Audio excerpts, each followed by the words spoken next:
Hey guys, so recently I've been looking at dupes and I've mainly been doing dupes for like eyeshadow palettes, stuff like that, and I've decided that I'm gonna also do more videos where I'm doing dupes for things like lippies and blush and highlighter rather than just palettes. Like palettes are my thing. I absolutely love palettes in all shapes and forms, but especially eyeshadow palettes. So I'm gonna try and come away from the eyeshadow palettes just for at least one episode. We're gonna focus on foundation. Now, I have been finding some foundation dupes on this Instagram account called Dupe Boss. I'll leave a picture of their account and what it looks like here. But this is where I've been getting all of my dupes from. So all of the pictures that I show you are from that account, because I think that account is just banging for dupes. Okay, it really is. Okay, so let's just jump straight into it.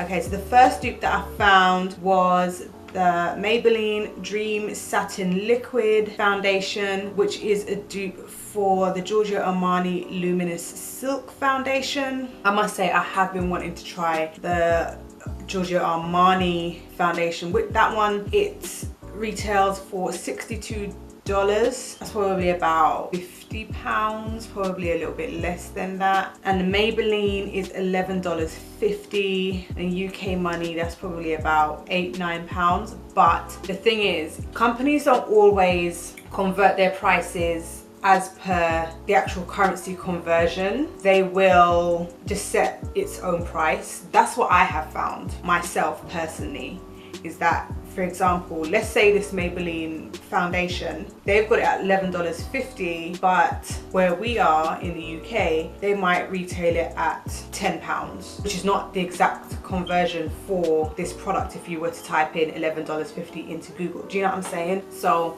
just because I'm giving you a price of what it could potentially be as per the conversion doesn't necessarily mean that if you were to go into your local Superdrug or Boots chemist, that's the exact price that it's going to be. There's no guarantee of that, so let's just keep that in mind. So I haven't tried either of these foundations, but as I said, the Giorgio Armani is definitely something that I have wanted to try, and seeing as the Maybelline is still at quite an affordable price, I might definitely try that foundation. The only thing is that it's saying that it's luminous.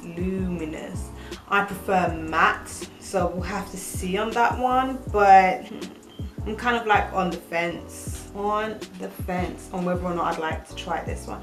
There is one particular foundation that I'm hoping that I will find dupe for. If it comes up, then yeah. Next is the L'Oreal Infallible Pro Matte, and the high-end dupe, well, that versus the Cover FX Power Play, which is $44. I don't really know much about the Cover FX foundation. I don't really know much about Cover FX, period. I've never tried any of their products before, but I have heard a lot of people rant and rave about the L'Oreal Infallible foundation range. I'm wearing their stick foundation, which I absolutely adore, so I could well imagine that this foundation would be amazing, because I was so blown away by the stick foundation.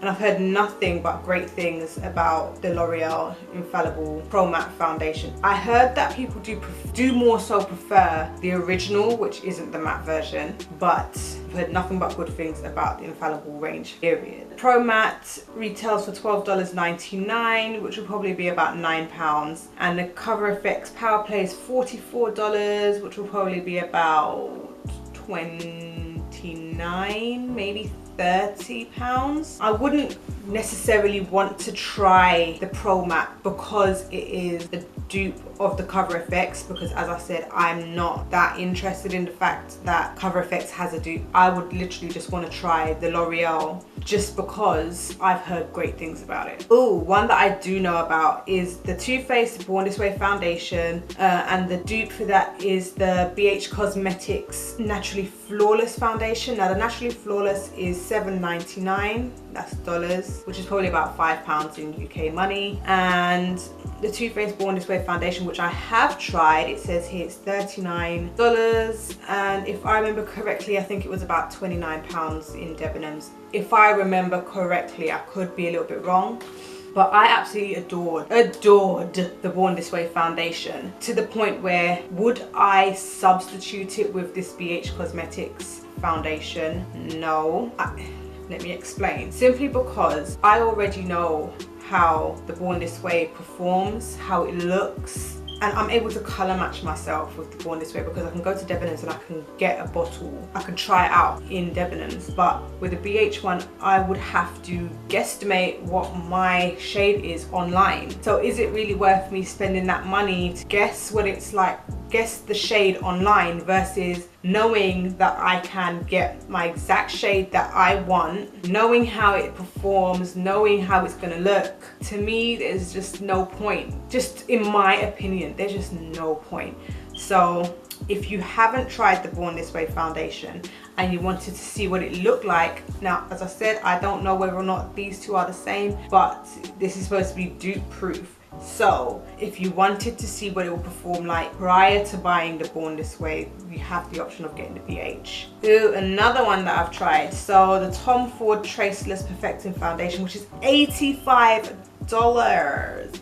That's only about 60 something pounds, and the Ordinary Coverage Foundation, which is $6.90, and I think that was about £5.40 or something. Now the Ordinary Coverage Foundation is the one that I have tried and I absolutely love it. I love this foundation. I'm telling you, I kid you not, that foundation was bomb.com, and I still got mine. Now again, because I already know how this foundation performs, I wouldn't feel that I would need to go and have this high-end option. It's not something that I feel like I would need to buy, not unless I found it in TK Maxx or something, because they have a lot of high-end stuff. I mean, what did I find? A Kevin Aquan foundation in there. So, oh, and it was my shade. Oh, that was what shocked me most, is that I found a high-end foundation in my shade. Like, damn. Anyway, but the Ordinary Coverage Foundation, jeez, I absolutely love that foundation. So if you really wanted to try the Traceless Perfecting Foundation by Tom Ford, don't bother spend the coin, because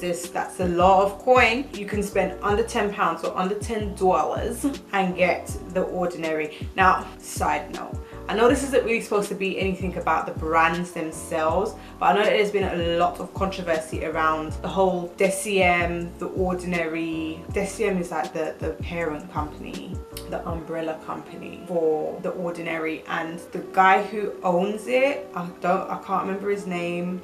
He's literally taken over their social media, and people have been a little bit worried about the way he has been presenting himself on the social media, and a lot of people have decided that they just do not want to support the brand because of the way he is presenting himself. Now, I don't really want to go into all of that, but basically, if you are not a follower of, or you're not a supporter of DCM or the Ordinary, then just don't worry about this dude. If you are, then get this foundation, because it's bomb.com.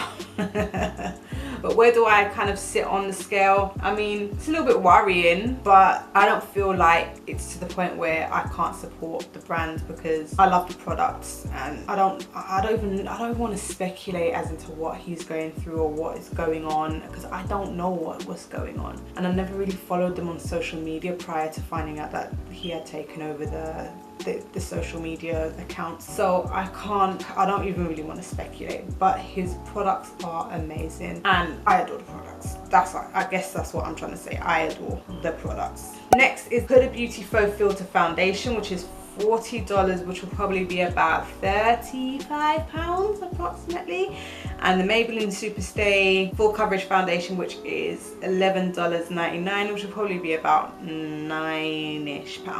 Oh, I haven't tried either of these. Maybelline isn't like my go-to brand. If like out of all drugstore brands, like, you know, the ones that have been around for years, like Max Factor, Maybelline and all of those, I think L'Oreal is for me. I don't really tend to hang around the Maybelline stand as much, but this is saying that it's a 24-hour full coverage foundation. I would love to find out whether or not that is true. With the Huda Beauty foundation, I feel like there's a lot of mixed reviews. Like there's some people who either, no, it's not even mixed reviews. It's either you love the foundation or you really just hate the foundation. I don't ever really see like an in-between. So it's kind of like, should you get it, shouldn't you? The thing is, I could go into Harrods and check it out because she has got a spot in Harrods.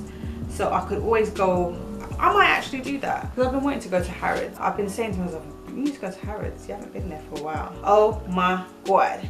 Oh my gosh. Do you remember when I said at the beginning of the video that there is a foundation that I have been wanting to find a dupe for, or that I hoped that I could find a dupe for, and it's the Estee Lauder Double Wear Stay in Place foundation, which is $42, and the Wet n Wild Photo Focus foundation, which is $5.99. Oh, let me tell you something. There are times when I see women who are wearing foundation and I am like, what foundation is she wearing? Because she is looking on point. And I will ask, what foundation are you wearing? And this is not just one person. This is like, I've seen so many women who just look flawless, and I ask them, what foundation are you wearing? And they're like, oh, the Estee Lauder Double Wear. Every single time. I don't know what it is about this foundation, but it is just so on point. So to see that Wet n Wild have their own dupe for it is kind of like, woo, I need to get onto that. But then we run into the same problem again. I'm not going to be able to color match myself. I'm not going to be able to try it out, watch it on my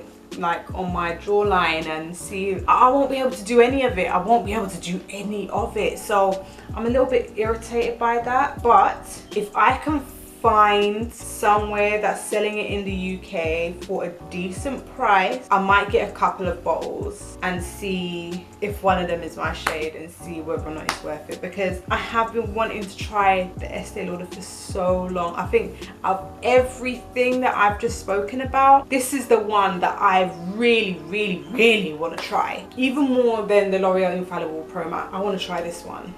That's irritating. Okay, we're just gonna have to see how everything pans out because I really want this foundation.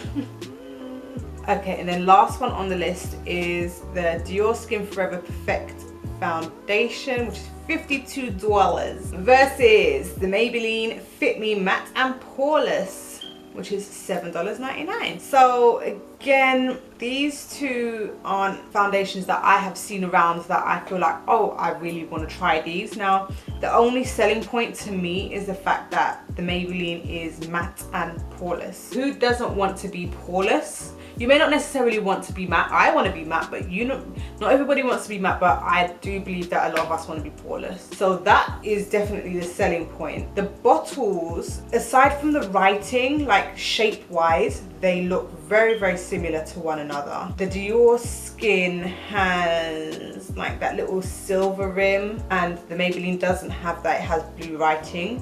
But so they do look like the bottles look similar shape-wise.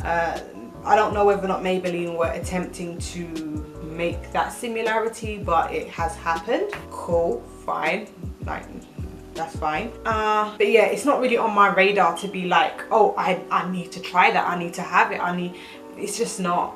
It's just not. So I personally feel like I can do without it. I personally feel that way. I feel like that's okay. Right, so those are all of my dupes that I have so far for foundation, and I've been collecting a lot of other dupe pictures again from Dupe Boss. So I want to say thank you to Dupe Boss for all your amazing work on your Instagram page. I will leave their Instagram links down below in case you want to have a look at some of their other dupes. And let me know if there's any other dupe accounts that you know of that you want me to have a look through. I'm more than happy to do that as well, because somebody else, another account might have a different outlook on dupes, and you know, I might be able to find some other ones that Dupe Boss haven't got. So if you like this video, give it a thumbs up. Don't forget to subscribe, put me on notification, and share this video. I'll see you in the next one. Bye.